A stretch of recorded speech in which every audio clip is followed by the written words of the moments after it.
This is Abe Friedtanzer from Awards Buzz. Very excited to be speaking with Nikki Boyer about Dying for Sex. How are you, Nikki? Hi, I'm so happy we're chatting. Thanks for making time for me.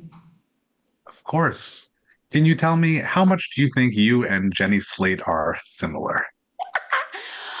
Well, I love her like deeply. Like we've become really, really close friends. In fact, I'm wearing the necklace that she gave to me at the end of shooting that she wore in the series that says Nikki on it. So we're kind of connected at the soul now. And when I heard that she was playing me, I got very excited because I think she is so funny and also an incredibly talented actress that's willing to like just put it all out there and take risks and try fun stuff. And she's just got the greatest timing. So I was pretty excited. And I fell in love with her personally. So it was kind of this love fest and I felt really good about it. That's great. How much is this Nikki like you? Um, she is, it's funny because at first I was like, yeah, it's, hold on one second, my eyelash is stuck. There we go. At first I was like, yeah, she's similar. And then the more I watched the episodes, I was like, oh yeah, I do that. Oh, that's so me. And like, yeah. But like she's got this big old bag and she's a little disorganized and kind of figuring things out and doesn't really know where she's living. I am a little more type A and put together than the version of Nikki in the show. But me about 20 years ago, I was right there. And Molly knew me during that phase. So I feel like this is a perfect like merge of all the versions of me that I've been that were messy and disastrous, but also now sort of put together. So I felt really good about it. And I always say like I wished I could have lived inside of Jenny's bag while she was shooting the show. I like that a lot. I just could have Do you been hope there that for me.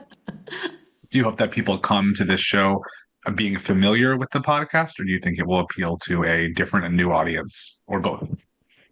I think you're right. I think both. I think anybody that's listened to the podcast, I'm just hoping that they will continue the journey and dive into the show. And I think there's a whole group of people out there that don't listen to podcasts or maybe didn't catch it when it came out, five years ago. So I hope that once they fall in love with Molly, that Michelle brings to the screen, maybe they'll do a little digging and get her book that she wrote when she was dying on her deathbed, Screw Cancer Becoming Whole, which I'm updating the cover of that. And I hope more people kind of do that deep dive and get to discover all of it.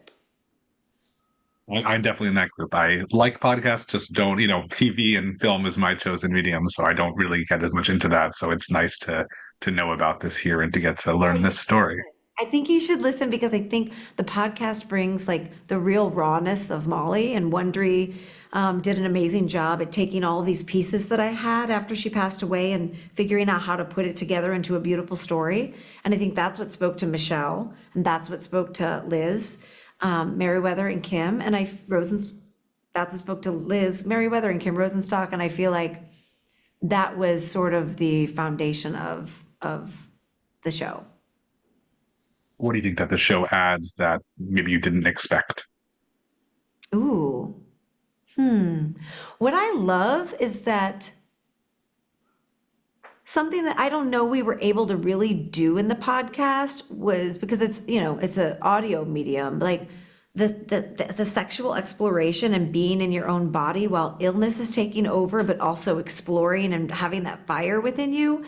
I don't know if we captured that in the podcast because Molly was reflecting on things that had happened and she was also starting to get a little bit ill at the time, more so than I had realized while we were recording. So what I love about watching the show is getting sort of a fly on the wall version of these instances that I wasn't there for. That'd be weird if as her best friend I was sitting in the room while she was having random sex with people. But you know what I mean? Like I get a little bit of a feeling of like, oh, that maybe that's what it was like, or oh, good for her for like stepping into that part of herself. So I was surprised and loved those parts of the show.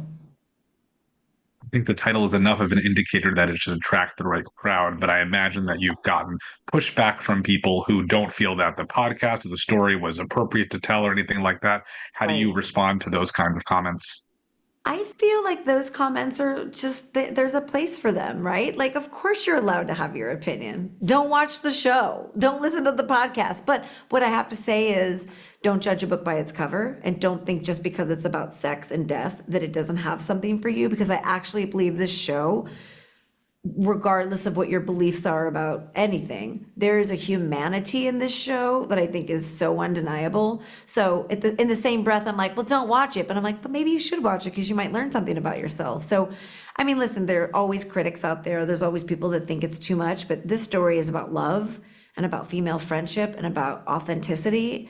And I think if you can get past like, it being about sex, if that doesn't appeal to you and you can look for the deeper meaning, I think it really is for everybody, except children. Well, Don't let children watch this.